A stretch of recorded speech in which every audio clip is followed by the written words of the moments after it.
थोड़ा उनको बताना पड़ता है कि भाई आप गए थे, तो आपको एक तो फ़ोटो दिखानी पड़ती है कि भाई आप गए थे, और वो मांग के रिकॉर्ड में रखते हैं कि हमारे डॉक्टर्स इतने बड़े मतलब कॉन्फ्रेंस में जाके। और जी। अब मुझे कोई मिले ना, मैं अकेला गया था क्योंकि मैं कोई था नहीं मेरे साथ। तो अब देखिए कि मैं ढूंढ रहा हूँ कौन मेरी फ़ोटो लेगा और कौन, और मैं कि 2-3 फ़ोटो आ जाएं तो जिसमें माता जी की भी मतलब वो आए, जी ताकि मैं दिखा सकूं, ताकि वो कभी यूनिवर्सिटी के सोविनर में डाल सकें या कुछ, या हम भी कहीं डाल सकें। तो देखा कि एक मेरे साथ, जब मैं यहाँ था, रेजिडेंट था, गंगाराम में काम करता था, जब मैं श्री माता जी के पास जाता था, उस टाइम का एक दोस्त वहाँ बैठा हुआ, और वो बोल रहा है, जिसको मैं 30 साल से मिला नहीं, और वो मैंने बोला इस रूम में कैसे आ गए, इसमें तो मेरा, कह रहा हाँ तुम्हारा नाम देख के आ गया। फ़ोटो, कहता फ़ोटो वोटो सब मैं करूँगा, देखूँगा, करूँगा। और जो मैं जिसको आदमी को जो भी मैं चाह रहा कि कोई ये, खैर मैंने प्रेजेंट किया। मैंने सोचा अब ये लोग यही बोलेंगे कि भाई ये रियलाइजेशन दिला रहे हैं यहाँ पे इतने डॉक्टर्स को, ये वो, तो कि भाई, तो वो नॉर्मली जिन्हें नहीं ठीक लगता वो बोलते हैं ओके थैंक यू डॉक्टर। अरे वो, और मैंने देखा ये तो सारे यंग चेयर पर्सन हैं, यंग डॉक्टर्स जो चेयर पे हैं। जी।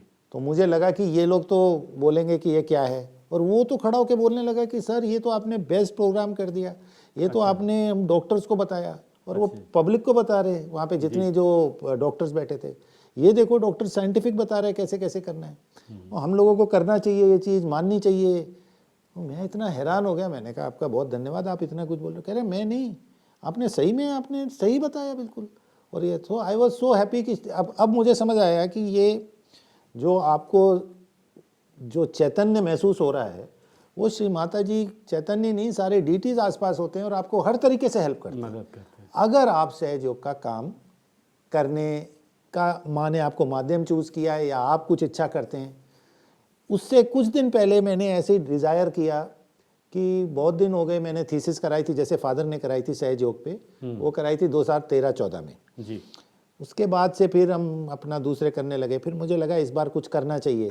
जी। तो जैसे ही मैंने टॉपिक सोचा कि मैं सहज योगा पे रिसर्च करूंगा कि डायबिटीज़ से जो पेशेंट डिप्रेशन वगैरह में रहते हैं उनका कैसे, just I thought about it जी।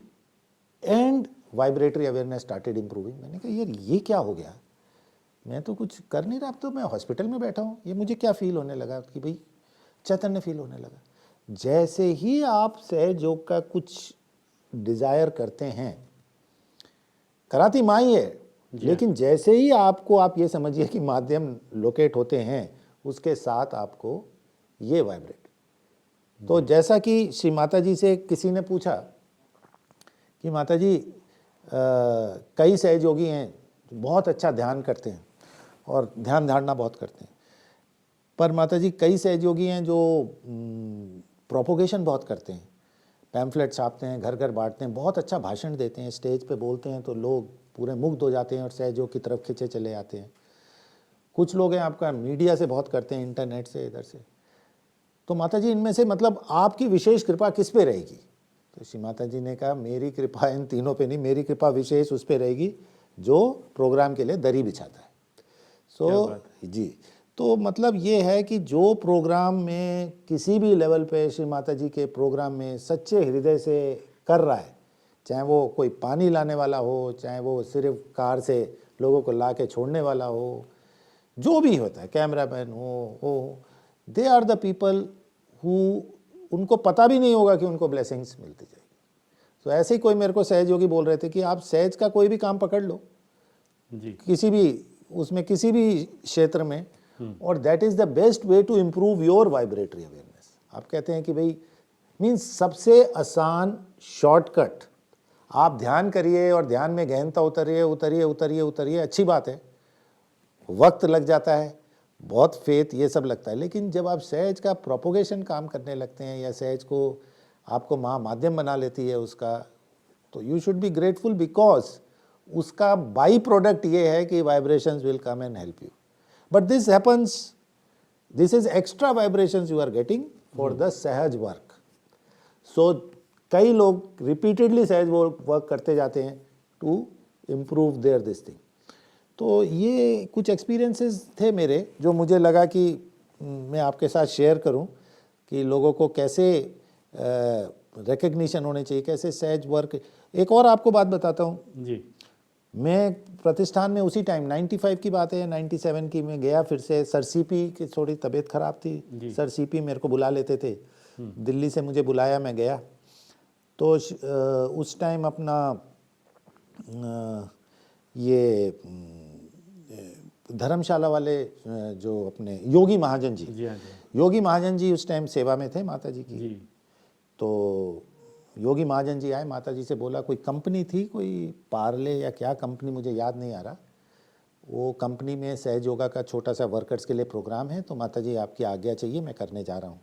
मैं नीचे ही बैठा था वहाँ पे। श्री माता जी ने कहा बेटा आप भी जाइए और जाके बोल के सहज योग के बारे में बताइए। अब ये था, रोज़ माता जी से कन्वर्सेशन हो रहा है, ये वो, तो थ्योरी तो पता लग गई थी, लेकिन मैं बहुत घबराता था पब्लिक में बोलने से। जी। तो मैं अपने करियर में भी बहुत घबराता था, मैं अवॉइड ही करता था। तो अब श्री माता जी ने कहा उधर वर्कर्स को बोलिए, और वर्कर्स भी ज़्यादा नहीं थे, 40-50 वर्कर्स थे। और इधर मेरे साथ थे योगी महाजन जी, जो बिल्कुल एकदम एक्सपर्ट हैं इस चीज़ में, प्रोपोगेशन में, स्पीकिंग में, बुक्स लिखी हैं उन्होंने जी। और कितना उन्होंने सहज योग पे काम किया है। अब योगी जी को बोल दिया कि ये डॉक्टर साहब भी बोलेंगे, डॉक्टर साहब भी बोलेंगे जी। और मेरे को ले गए। मेरे को प्रतिष्ठान से गाड़ी में बिठा के ले गए। अब मैं उधर गया तो वहाँ चेयर्स लगी थी, लोग बैठे थे, उनका एक आदमी आया, उसने कुछ बोला, फिर योगी जी खड़े हो गए, उन्होंने बताया सहज योग कि अब मेरी जान निकले जाए कि मैं ये 20-40 आदमी के सामने, मेरे में हिम्मत नहीं थी खड़ा होने की। अब मैंने कहा कि ये मुझे वापस ले जाएंगे प्रतिष्ठान और माँ पूछेंगी तो क्या जवाब दूंगा इनको, श्री माता जी को क्या बोलूँगा। मैंने कहा कुछ तो करना चाहिए, हिम्मत नहीं हो रही मेरी खड़ा होकर बोलने की। तो मैं बैठा रहा वहाँ पे, ऐसे कुर्सी पे बैठा रहा, और योगी जी ने कहा मुझे, हाँ डॉक्टर साहब आप कुछ बताइए सहज योग के बारे में इनको। मेरे में इतनी भी हिम्मत नहीं थी कि मैं खड़ा होकर उनको फेस करके बोल सकूं। तो मैं ऐसे बैठे बैठे उनको बोलने लगा, सहज योग बहुत अच्छा है, मेरे फादर प्रोफेसर राय ने रिसर्च करी है, उससे बीपी कम होता है, उससे ये कम होता है। मैंने ऐसे 3-4-5 लाइनें बोल के छोड़ दी। मैंने कहा भाई देखो मेरा तो काम हो गया, बोलने को बोला था मैंने बोल दिया जी। तो अब हम वैसे ही पहुँचे वहाँ पे थे वो प्रतिष्ठान। तो माता जी ने पूछा उनसे कि हो गया प्रोग्राम? उन्होंने कहा हाँ। कैसा हो गया? उन्होंने कहा बहुत अच्छा हो गया। मेरे से बोला बेटा आप बोले? मैंने कहा हाँ श्री माता जी मैं बोला। अच्छा डॉक्टर को बोलना चाहिए मेरे को। बोला ठीक, कुछ नहीं बोले। बस मैंने कहा यार श्री माता जी चाहती हैं कि बोलो, अब अपने को आता नहीं बोलना तो कैसे करेंगे। फिर आगे हम उसके 3-4 साल 5-6 साल बाद हेल्थ सेंटर आ गए। हेल्थ सेंटर में बहुत सारे सहयोगी हमको हेल्प करते थे आसपास जो रहते थे। उन्होंने कहा कि देखिए एक बैंक में मैनेजर्स का ट्रेनिंग कोर्स होता है, तो वो योगा कुछ चाहते हैं, तो डॉक्टर साहब आप बोलिए। तो हमने 20-25 दिन लगा के किसी सहयोगी युवा शक्ति को बुला के बहुत हमने पीपीटी बनाया और उसको 25-30 बार रिहर्स करा। और मैंने बोला ये तो बैंक मैनेजर्स को बताना है, 25-30 बैंक मैनेजर हैं। उसको रिहर्स किया कमरे में, ऑफिस में, सब जगह। पीपीटी के 2 अपने ले लिए कि एक फेल हो जाए तो दूसरा 2-3 पेन ड्राइव में ले लिए, और साहब अपना टाई वाई लगा के हम पहुंच गए जी। अब वहाँ पहुँचे तो वहाँ पे चेयर्स रखी हुई और एक टेबल रखी हुई, और ना कोई स्क्रीन, ना कोई कंप्यूटर, ना कुछ, और एक डायस रखा हुआ जी। उनके मैनेजर प्रिंसिपल पहुँच गए, उन्होंने कहा साहब फलाने फलाने डॉक्टर हैं, ये एमजीएम में प्रोफेसर हैं, ये आइए डॉक्टर साहब। मैंने कहा नहीं वो पीपीटी मुझे करना था। बोले नहीं आइए, हमारे हॉल में पीपीटी नहीं है ही नहीं, आपको ऐसे ही बोलना है। बोला यार पीपीटी नहीं है, मैं 2-3 पेन ड्राइव लाया हूँ, ये लाया हूँ। मैंने कहा नहीं पीपीटी पे ही बोल पाऊँगा। अरे डॉक्टर साहब अब सब बैठे हैं, अब आप इनकी मैनेजर्स ट्रेनिंग है, आप थोड़ा बताइए स्ट्रेस के बारे में। मैंने कहा पर मेरे को तो पीपीटी से आता है। तो बोला नहीं कुछ भी बोलिए, कुछ भी बोलिए, आइए। और साहब मैं वहाँ खड़ा हो गया। मैं खड़ा होकर कहूँ करूँ, बिल्कुल पानी मेरे को समझ में नहीं आए कैसे मैं मैंने श्री माता जी का नाम लिया। मैंने कहा माता जी जो कराना है करा दो, और मैं बोलना शुरू हो गया, और जो मेरे मन में आया मैं बोलता गया, जैसे अभी बोल रहा हूँ, जो मेरे मन में आ रहा है जी। बोलता गया, हो गया 15-20 मिनट। उसके बाद मैंने उसको ख़त्म कर दिया। तो मुझे बाद में वो बोले आके जो मैनेजर से, सर हम तो सहयोग करेंगे, आपने बहुत अच्छा बताया। अच्छा मैनेजर्स हाँ, अटेंड कर रहे थे, तो हम से आपके सेंटर में आएंगे ये वो। मैंने कहा हाँ। तो मुझे समझ आया अरे ये देखिए श्री माता जी की कृपा जी, कि ये अब उन्होंने एक काम मेरे से कंपल्सरीली करा लिया कि भाई तुम्हारी हिचक निकालने के लिए जी। एंड आफ्टर दैट मेरे को भी इस तरह से उन्होंने कॉन्फिडेंस दिया। बाद में फिर सेमिनार्स होते थे, 10-10 हज़ार आदमी रहते थे नॉर्थ इंडिया सेमिनार में, जी जी कभी रामपुर में, जी। कभी कहीं, और बोलने लगे तो फिर बोलने लगे, और उसके बोलने की वजह से फिर मेडिकल में बोलने लगे। और एक आदमी जो खड़ा होके बोल नहीं पा रहा, मतलब खड़ा नहीं हो पा रहा, उसको ये लगता था कि ये तो 2,000 आदमी बोल रहे हैं यार, क्राउड नहीं है। क्राउड तो पीछे तक था लास्ट टाइम, ये तो आगे तक ही बैठे हैं, तो थोड़ा मज़ा नहीं आ रहा बोलने। आप देखिए कैसे कैसे Shri Mata ji, how can she change you, ji. है ना। 40 लोग से 10,000 हाँ नहीं, ये देखिए, हाँ बिल्कुल, आप ये देखिए कि एक स्पेशलिस्ट डॉक्टर बन गया और बोल नहीं पा रहा है। ये ऐसा नहीं है कि 10 साल का बच्चा है तो 15 साल में मैच्योर हो गया, पूरा कैरियर कर लिया, सब कर लिया, और उसके बाद नहीं बोल पा रहा है, खड़ा नहीं हो पा रहा है। और वही आदमी आपको 2-3 साल बाद बोलता है यार आदमी ज़्यादा नहीं है, क्राउड अच्छा हो तो बोलने में अच्छा लगेगा। हाँ, मज़ा आएगा। ये श्री माता जी की कृपा नहीं तो क्या है, क्योंकि आदमी, हाँ आदमी ऐसे 35 साल में, थोड़ा 35 अराउंड 35 ईयर्स थोड़ा ना जाके चेंज हो जाएगा। आदमी चेंज होगा तो 15 साल में होगा, 18 साल में होगा। एक बार आपकी पर्सनालिटी बन गई, फिर सडनली आप इतना ज़्यादा घबराते हो और इतना आप करने लग जाओ, वो पॉसिबल नहीं है किसी भी ह्यूमन उससे। सो इस तरह के बहुत सारे ऐसे एक्सपीरियंसेस हैं जो श्री माता जी ने मुझे दिए। एक और अब मेरे को याद आता है कि मैं जब स्पेशलिटी का एग्ज़ाम देने जा रहा था तो मैं गंगाराम में ट्रेनिंग कर रहा था। अब गंगाराम में क्या था कि मेरी पहली डीएनबी सीट थी, सीधा एमबीबीएस के बाद एमडी का इक्विवेलेंट एग्ज़ाम दे रहा था। ऑल इंडिया बेसिस पे नेशनल बोर्ड एग्ज़ाम लेता था, डिप्लोमेट नेशनल बोर्ड का एग्ज़ाम फॉर स्पेशलिस्ट, और उसका पास परसेंटेज 6% होता था, सिर्फ 6%। अब मैंने 2 साल की ट्रेनिंग करी, और ट्रेनिंग करके जब मेरा थ्योरी एग्ज़ाम हो गया क्लियर, अब प्रैक्टिकल आया तो मेरी ट्रेनिंग नहीं ज़्यादा थी गंगाराम में, क्योंकि वो एक बेसिकली प्राइवेट हॉस्पिटल था, तो गवर्नमेंट तो था नहीं, उस तरह की टीचिंग नहीं थी उस टाइम तक, और मैं पहला स्टूडेंट था तो कोई था भी नहीं मेरे साथ जो मुझे बताए कैसे पढ़ना है। टीचर्स 1-2 केस मुझे प्रेजेंट कराए, और डीएनबी का exam was known to be very tough that days, और जब तक आपने केस प्रेजेंटेशंस एंड प्रैक्टिस नहीं करी आप पास नहीं हो सकते। अब हुआ ये कि थ्योरी पास करने के 1 महीने बाद आपका प्रैक्टिकल होता है, और प्रैक्टिकल के 2 अटेम्प्ट मिलते थे। अगर आप एक में फेल भी हो गए तो आप सेकंड ले लीजिए, क्योंकि इतना टफ था। अब तो जैसे ही आया मैं पास हो गया, मैंने फादर ने बोला अगले महीने तुम्हारा हैदराबाद में, वहाँ ना लैंग्वेज आती ना कुछ, वहाँ तुम्हारा एग्ज़ाम है। वो नेशनल बोर्ड क्या करता था, जहाँ पे आप पढ़े उससे कहीं और बुला के इंडिपेंडेंट बोर्ड आपको एग्जामिन करेगा, टफ हो जाएगा। टफ। मैंने कहा पापा मैं तो देखो, मैंने तो किस तरह से एक थ्योरी कर लिया है, प्रैक्टिकल मेरी ट्रेनिंग नहीं हुई है ज़्यादा, मतलब मेरे को एक्सपीरियंस नहीं है प्रैक्टिस, तो मैं तो फेल हो जाऊंगा, मैं नहीं दे सकता। बोले तो एग्ज़ाम तो देखाओ जाके, तुम्हें 2 अटेम्प्ट मिलते, अगली बार ले लेना।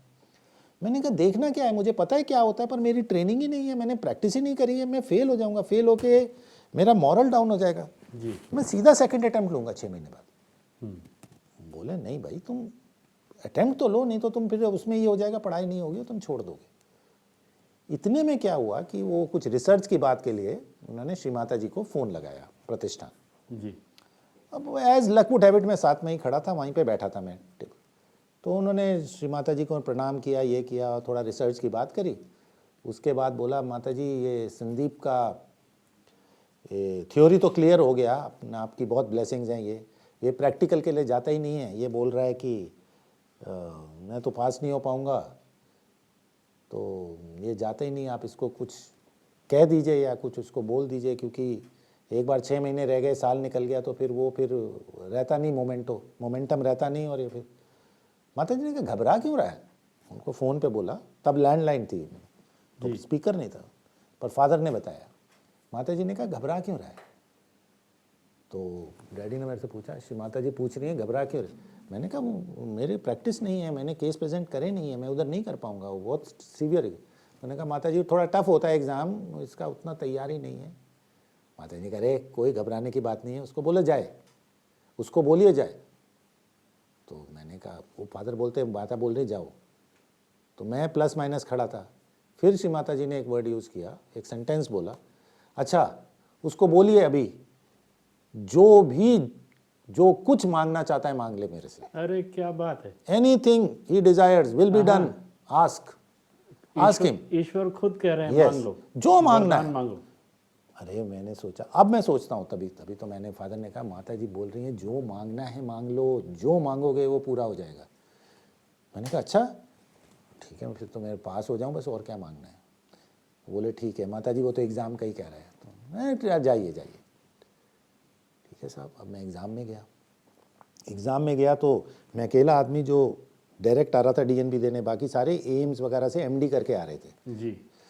तो वो बाहर बैठ के मेरे साथ डिस्कस करें, वो तो मुझे समझ में ही ना आए, इतना हाई क्लास डिस्कशन कर रहे हैं वो। मैंने कहा यार इनके साथ मैं कैसे पास हो पाऊँगा। अब वहाँ गया, वहाँ हुआ, लेकिन वहाँ क्या हुआ, सब ठीक चल रहा था, लेकिन एक केस मुझे समझ में नहीं आया।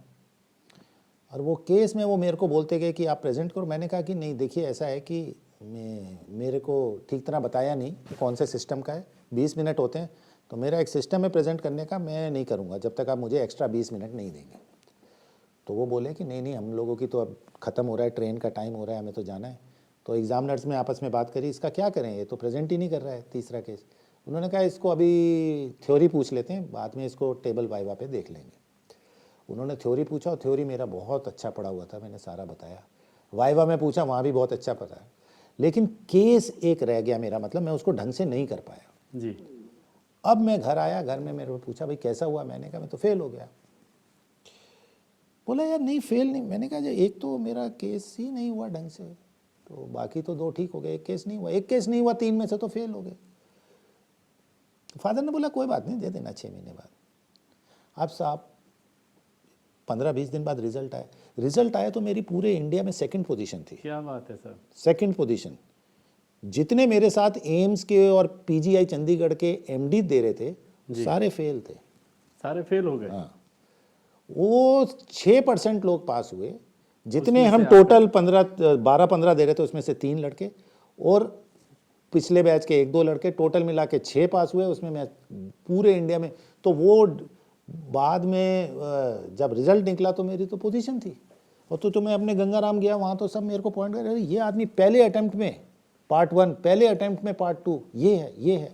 लोग पॉइंट करके दिखाते थे ये लड़के। जी। अच्छा मेरे को समझना है यार कि जब मैं घर आया तो मैं फेल था जी। और जब रिजल्ट आया तो मेरी पोजीशन कहाँ पे निकल रही है। जी। अब सब सोचें क्या फॉर्मूला लगाया, कैसे पढ़ा। अरे मैंने कहा क्या फॉर्मूला बताऊं तुम्हें यार, तुम करोगे नहीं। जी।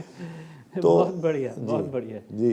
तो ये मेरे साथ ऐसे आज मैं सोचता हूँ अरे बाबा मुझे तो ईश्वर को खुद मांग लेना चाहिए था, ईश्वर की भक्ति मांग लेना चाहिए था, मोक्ष मांग लेना चाहिए था, जब ईश्वर खुद कह रहा है कि भाई मांग लो जो मांगना है। मैंने क्या एक छोटा सा एग्जाम मांग लिया। ये श्री माता जी के वर्ड से, जो मांगना चाहे मांग ले, विल बी डन। वो तो आपको मिल गया, आपको भक्ति भी मिल गई, आशीर्वाद भी मिल गया, तभी तो इतनी सुंदर बात आप कर रहे हैं। तो ये मैं लोगों के लिए भी बताना चाहता हूँ जो देख रहे हैं, देखेंगे बाद में प्रोग्राम, कि आप श्री माता जी से, और मेरे तो और मेरा और मेरे वाइफ का यही है, हम लोग तो श्री माता जी की फ़ोटो से ही बात करते रहते हैं। आप जो भी कहेंगे वही परमात्मा आपके साथ करेगा। आप उससे कहेंगे कि प्रभु मुझे शांति दो, तो तुम्हें शांति दो, लेकिन आप मांगते नहीं हैं शांति। संतोष दो, तो तुम्हें संतोष दे, तो वो मांगते नहीं। मेरे अंदर सुंदर चरित्र दो, तो वो चरित्र देगा। अब प्रार्थना का अर्थ है क्योंकि आपका कनेक्शन हो गया है परमात्मा। मेरे अंदर प्रेम दो, सारे संसार के लिए प्रेम दो।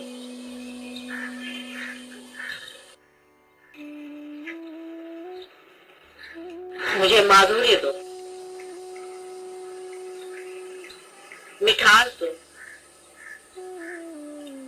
जो भी उससे मांगोगे वो तुम्हें देगा।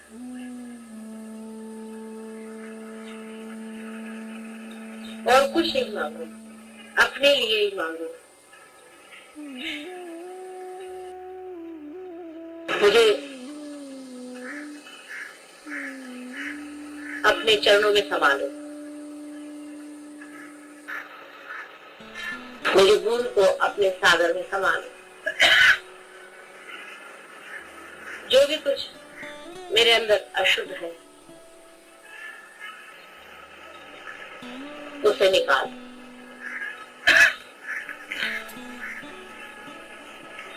परमात्मा से जो भी प्रार्थना में कहोगे वही होगा।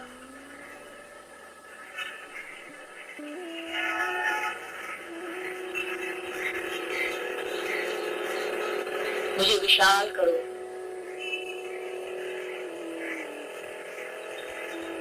मुझे समझदार करो, तुम्हारी समझ मुझे दो, तुम्हारा ज्ञान मुझे बताओ।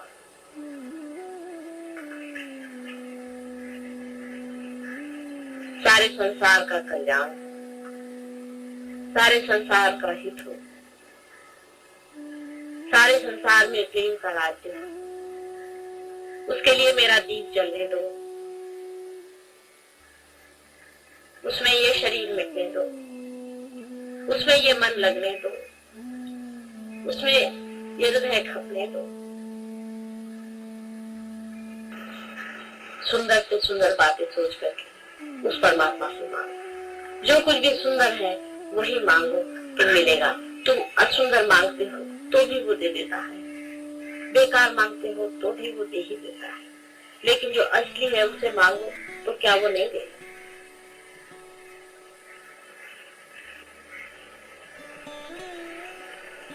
यूं ही ऊपरी तरह से नहीं, अंदर से आंतरिक होकर के मांगो।